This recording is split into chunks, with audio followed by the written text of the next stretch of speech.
Hey everybody, it's me, Hannah, and sadly, we're on our way to the 10th chapter of this book.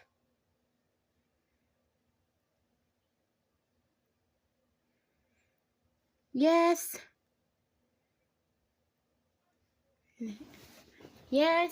and will we ever see Princess again? Will she have a forever home?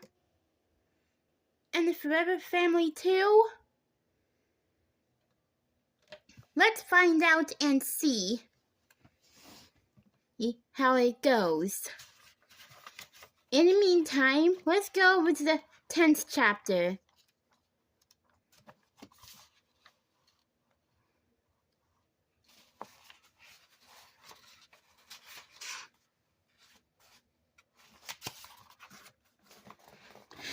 Chapter 10. A bell jingled as Charles and Harry walked through the door and into the front room of Maggie's wash and wag. The next morning, Harry's aunt's grooming shop was directly behind her house, connected by a walkway. When Harry and Charles arrived, a lot of dogs started barking, all different barks, from high, quick barks to deep, low whoops. Charles looked around and took a deep breath of sweet, warm air. "It smells great in here," he said, "just like hair, too." He stopped himself. Maybe he didn't want Harry to know that he got his hair cut at a beauty salon. "Just like hair today, right?" Harry grinned. "That's exactly what I always think." "You mean you get the haircut there?" Charles asked. Harry nodded. "By Danielle. She's the best. I've been going to her for years." "Me too," Charles said. He couldn't believe it. Wasn't it a bummer when she moved out of Littleton? Harry asked. "But it's worth driving all the way to Springfield for her." "Hey, maybe next time we should make our appointments at the same time. And you can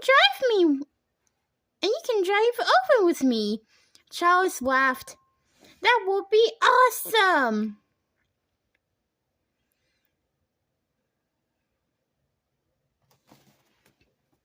Sorry.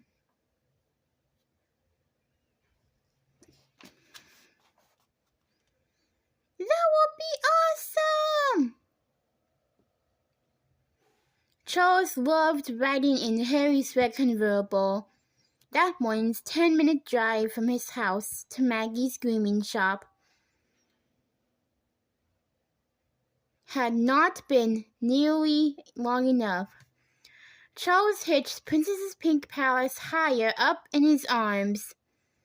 So this is your aunt's shop?"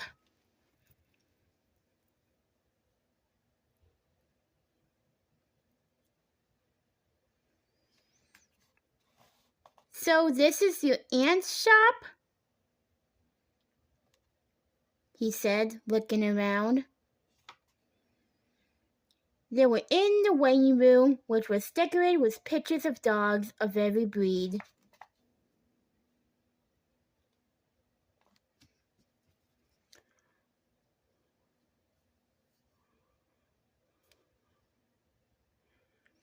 Sorry, too much mascara. "Lucy would have loved it. It's a cool place." "It sure is," Harry agreed. "I spent many Saturdays and after-school hours here helping my aunt."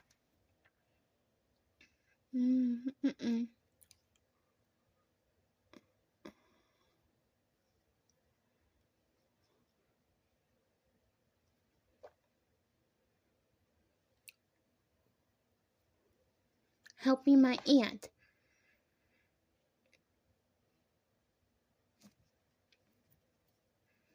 Sorry. He opened the door, marked employees only, and called. Sorry.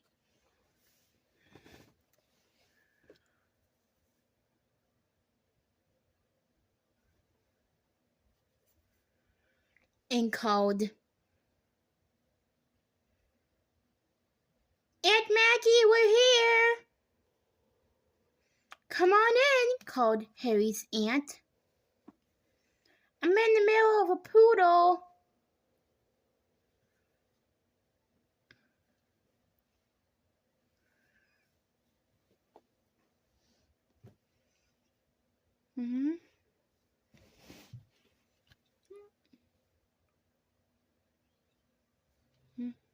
I'm in the middle of a poodle. Charles giggled. That was a funny picture. But he knew what she meant. That she was in the middle of grooming a poodle. Charles followed Harry into the grooming room. The good smell was even stronger in there. And the air was damp. Charles saw high tables where dogs could stand for their haircuts. He saw rolling carts full of different types of scissors, buzzers, and trimmers. He saw spools of ribbon in every color for putting the finishing touch on dogs that were ready to go home. And he saw Harry's Aunt Maggie standing at a high waist-high tub, working a thick lather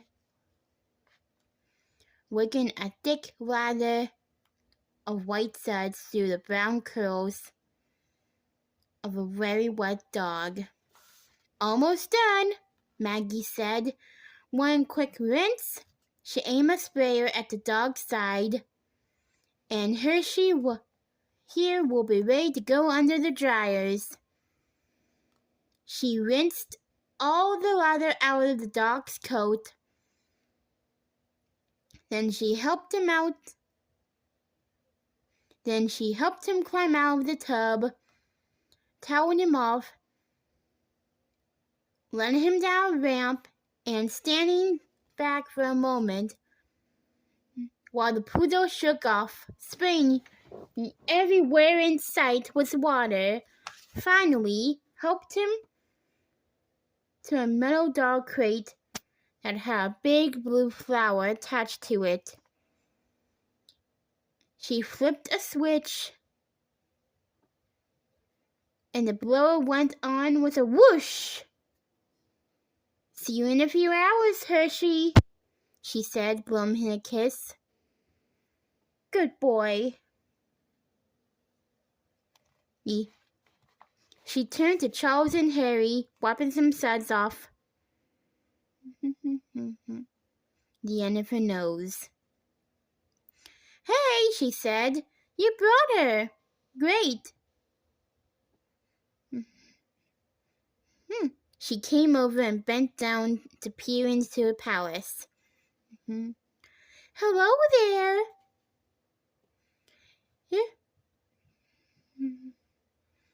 Hello there, little one. You sure are adorable. Inside the palace, Princess wagged her little tail as fast as it could go.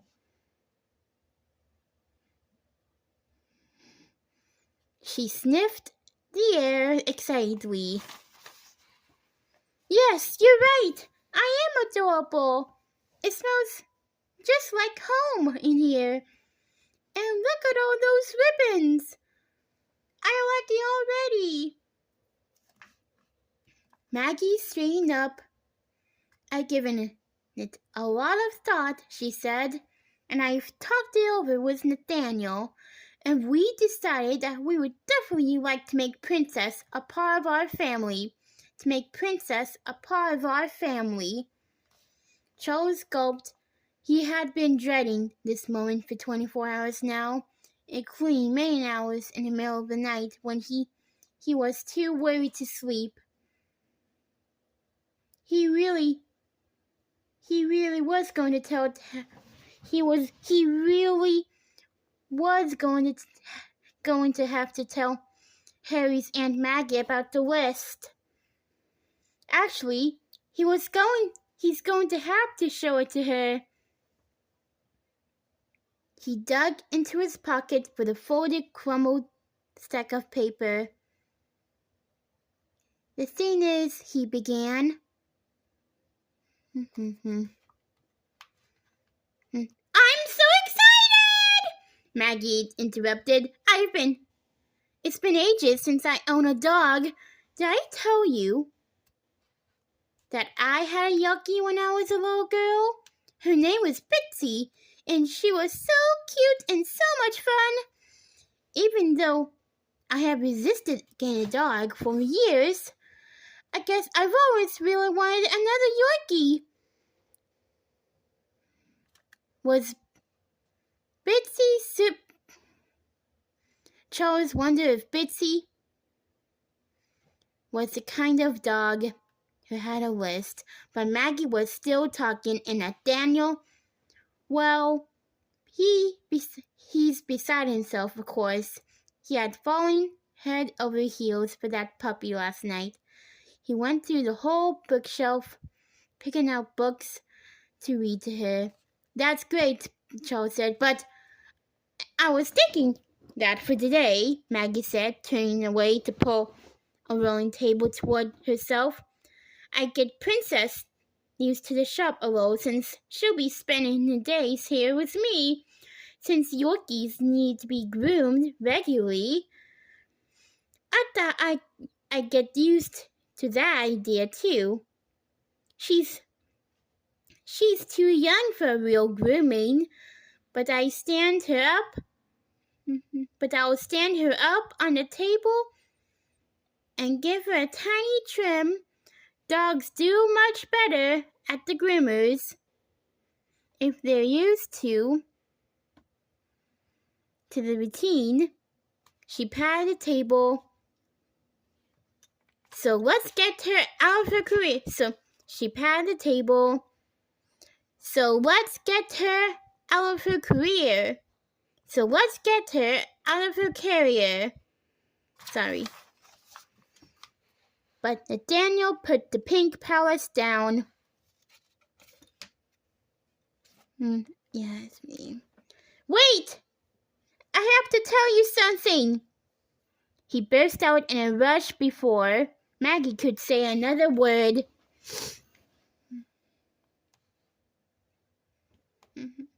Harry and Maggie froze. They stared at Charles. Oh, said Maggie. Okay, she raised her eyebrows. What is it?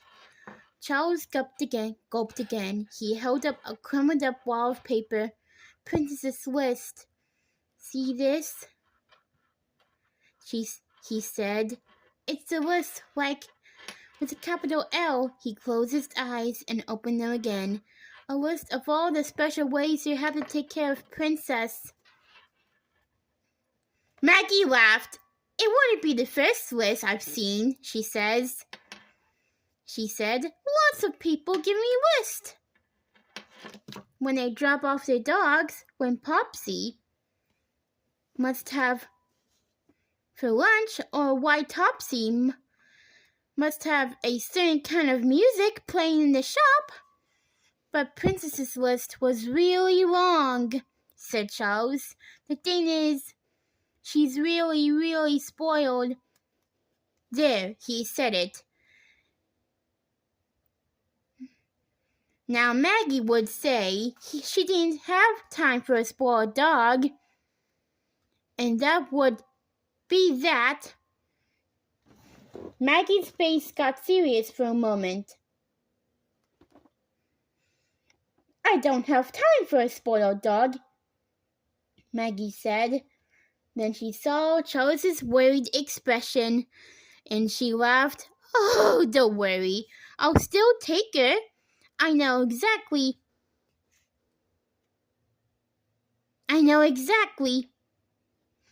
how to get spoiled dogs unspoiled. I have plenty of practice at it in this job. It has to take a little time and training, and I'm happy to do it, for Nathaniel and for Princess and for me. Nathaniel! She called through the door that led to the house. Princess is here! She reached down to open the door for Princess Pink Palace. Come out, little girl, she said. You're home! Nathaniel came in running just as Princess bounced out of her palace. The tiny puppy ran right into the little boy's arms, and Maggie smiled down at both of them. Charles smiled too. The tiny Yorkie had definitely found her. The tiny Yorkie had definitely found her perfect forever family.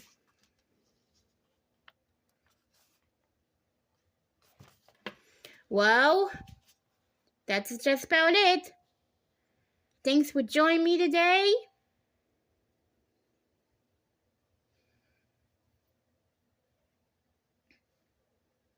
Thanks for reading me today.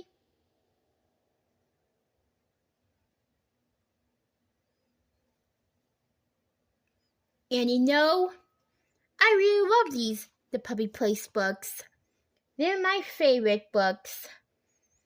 So,